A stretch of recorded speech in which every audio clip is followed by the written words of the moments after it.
Hi, my name is Ericha Schlehuber, and I apologize for the technical difficulties.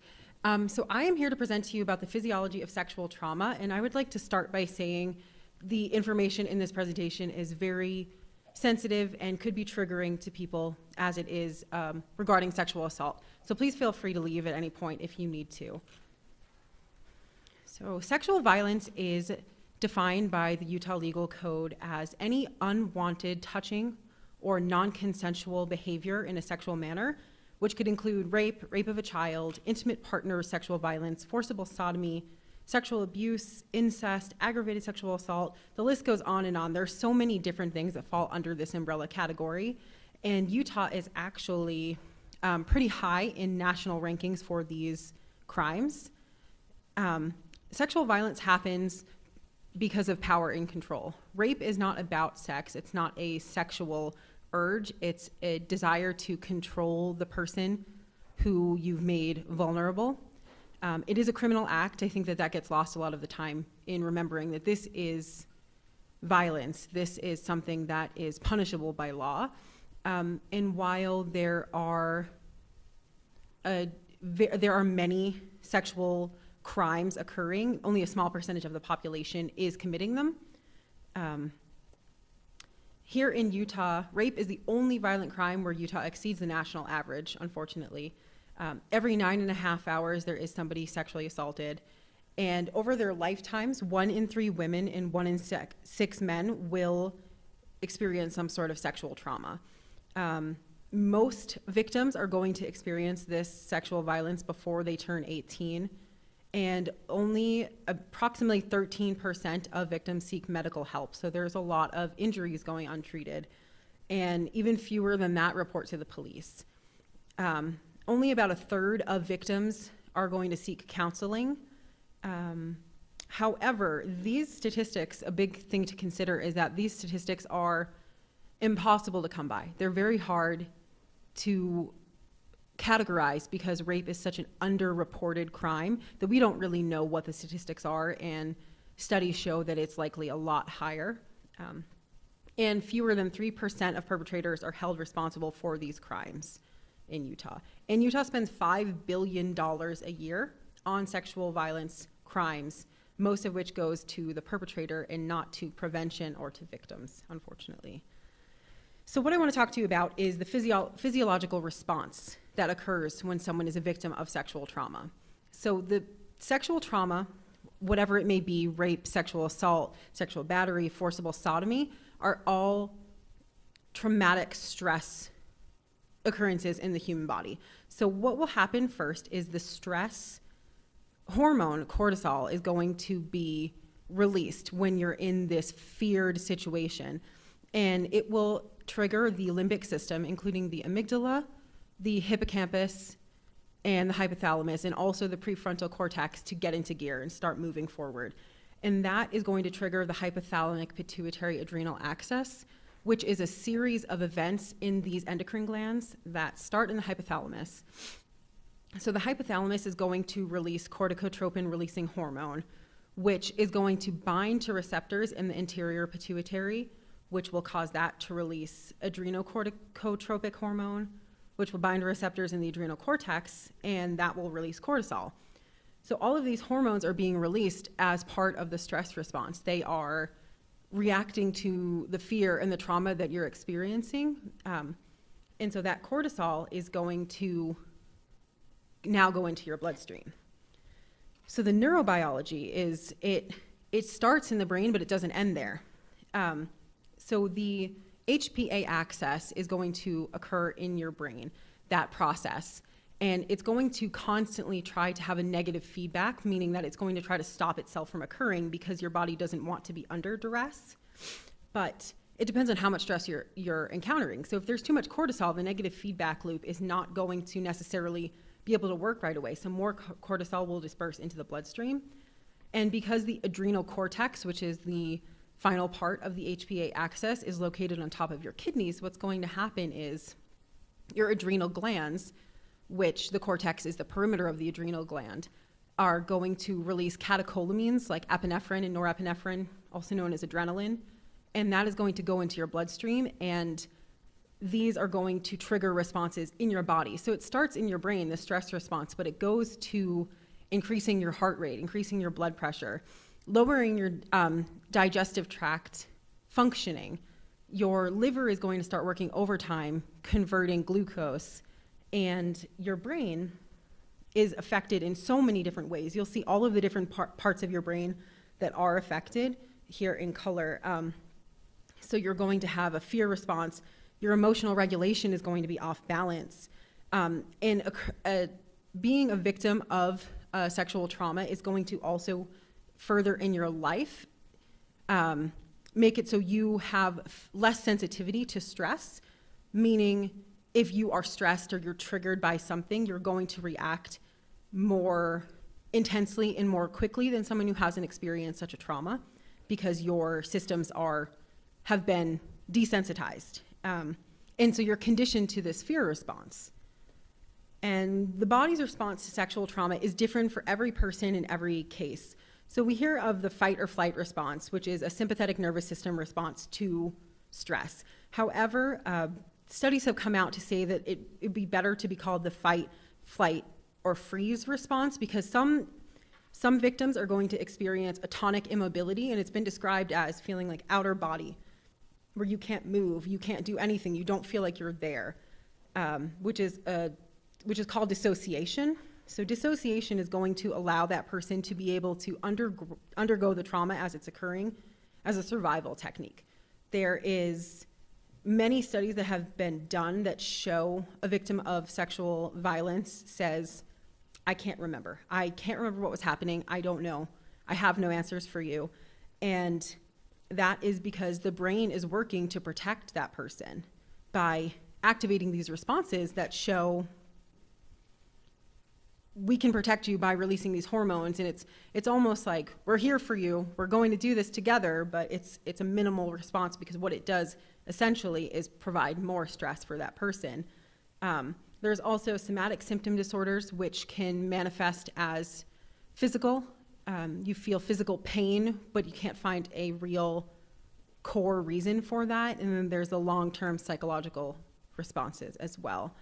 As a result, a lot of victims of sexual trauma experience post-traumatic stress disorder, fragmented memory, because the parts of your limbic system that are going to be affected initially in the initial stress response, like your amygdala, your hippocampus, and your hypothalamus, they are all part of forming your memories. And so what happens with sexual violence is there is, a lot of the time, these memories are unable to form because these parts of your brain have been suppressed by the cortisol, the stress hormone. So you come up with fragmented memory, and as such, a lot of the times, days, weeks, months, years later, you're going to be remembering parts of this experience that you didn't remember originally. Long-term, statistics show that victims of sexual assault have decreased productivity in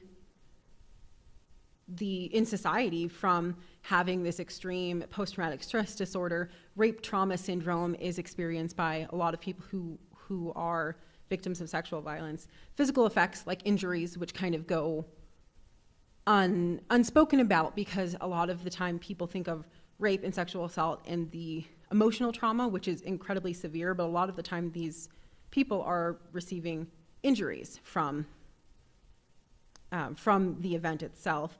And there's always the long-lasting psychological and emotional effects. And as we saw before, a lot of people aren't seeking treatment for this because it's such a stigmatized crime, because there's so much shame associated with it, because society is very quick to have rape be one of the only crimes that we're going to blame the victim for. So people are afraid to come forward.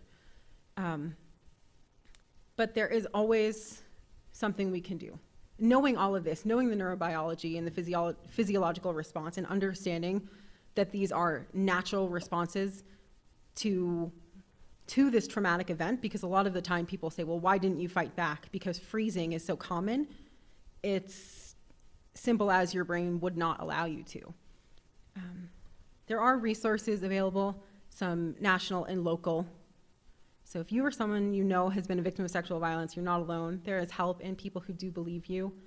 And one thing that I think is really important that you can do as just a member of society, whether you know someone who's been assaulted or not, you can just start by believing people if they tell you, because that's going to be able to give that person that road to healing if they have people who believe them and say, this is okay, this is a normal response that happened to you, whatever you did you did not deserve to be assaulted. So, any questions?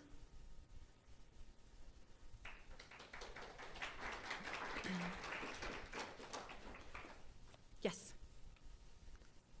Sure, yeah. I was struck by your comment early in your presentation about Utah being above the average in sexual assaults, but not in other violent crimes. Yes. This might be outside the scope of what your research was. Does anybody have any idea why? So the question was, why is Utah so high in the national average for sexual crimes and not other violent crimes? In my understanding, in the research that I've done, there's a taboo on speaking about sexuality as it is, and with a very low, poorly funded comprehensive sexual education system in this state, there has always been shown that there is a link between not understanding what consent and what boundaries are for sex and the difference between that and sexual violence. So there's not enough education. Yeah, so I think that statistically across the country, states that don't have very good sex education have elevated rates of sexual violence, unfortunately. Yes? I believe on the same slide you talked about the amount of money that Utah devotes towards this annually. Yeah. Most of it goes to the perpetrators. Yes, Could you go back to that slide? absolutely. Discuss that in more detail. Sure. The question was about how much money Utah government spends on sexual violence and how so much of that, 84.4%, is spent on perpetrators. And what that is showing is that, so very few people are charged with these sex crimes. It's a very small percentage, but the people who are charged cost the legal system and the court system so much money because you have to involve the district attorney. A lot of the time we've seen in Utah that the people who are perpetrating these crimes don't have access to their own attorney, so that is going to come from a public defender. Incarcerating these people when they are incarcerated, keeping people on the, the sex offender registry, because if you are convicted of a felony sex crime in Utah, you were on the sex offender registry for 20 years. So keeping that up, maintaining that, having check-ins and parole visits and all that kind of stuff costs so much money. And you see that prevention, education, tools that could provide people information about this is consent, these are where your boundaries are for sex, and here is where you cross the line into committing a sex crime, is less than 1%, which is abhorrent, because if we put more money into prevention, we've seen across the country when you do that, then the instance of crimes goes down. So, yes? Is that physiological response mechanism specific to sexual trauma, or is that a stress? Say you witness a murder, you're in battle, you undergo some sort of stressful situation. Is there anything unique to the response when there's a sexual assault, or is it a general mechanism? So the question was if this stress response is unique to sexual violence or if it is for all stressful, traumatic situations. And so that response is going to be triggered by any sort of stress or trauma that you're under. However, the big difference for sexual violence is you'll see right here, these, the neurons, the no stress and the stress, because what happens is stress makes the neurons in your brain shrink. So in victims of sexual violence, we have seen that neuronal shrink is much more significant than even someone in a war zone or witnessing a murder, for example. And the research has shown it's likely due to the contact, physical contact that occurs during sexual violence. So it's almost like you're in it, and your body is experiencing the trauma in your brain, but physically as well. So the physical manifestation makes a difference. But yeah, it is a stress response. So, yes? So you said victims, once they've gone through this, are desensitized, they have stronger responses in the future. Is there a Sure. So the question was why victims of sexual violence are more desensitized to stress in the future.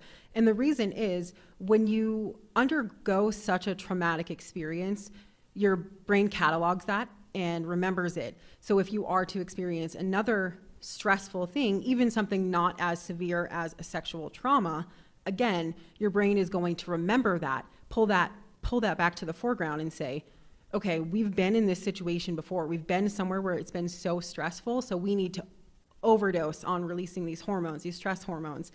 And we've seen that to be true because victims of sexual violence are more likely to have suppressed immune systems and get sick easier and have physical issues that they deal with for their whole lives because of this one incident. So if it's not unpacked and psychologically evaluated, it causes so much more stress than just the one incident. It can be lifelong. So, yes. This might be out of the scope of your research, but with the statistics that over 75% of victims are under age 18, and then translating that, many perpetrators themselves are victims. Yes. Could you talk about that neurological aspect? Absolutely. So the question was the connection between so many victims of sexual violence occurring their first, having their first occurrence happen under the age of 18, and how there are many perpetrators who actually were victims of sexual violence themselves at a young age. So what happens is the tonic immobility that occurs for a lot of people during a sexual assault is going to shape your response and basically your brain's understanding of how the world is working. So if you are a victim of sexual violence at a young age, it's almost a state of arrested development where your brain says, this happened and this part of my development has stopped right here when this traumatic thing happened to me. Therefore, there's sort of blurred lines between, is this normal behavior because I experienced it for so long, or I experienced as one instance of sexual violence. So not understanding that difference. So it's going to affect someone, especially who is a victim at a young age, significantly through their lifetimes. And we have seen that there is a lot of people who don't realize that committing these crimes is wrong because they've never been taught otherwise and they were victims themselves. So it's a very devastating cycle. Yes? For the victims, obviously they offer therapy and stuff, but do they also offer therapy to family members that would be affected in the event something occurs in them?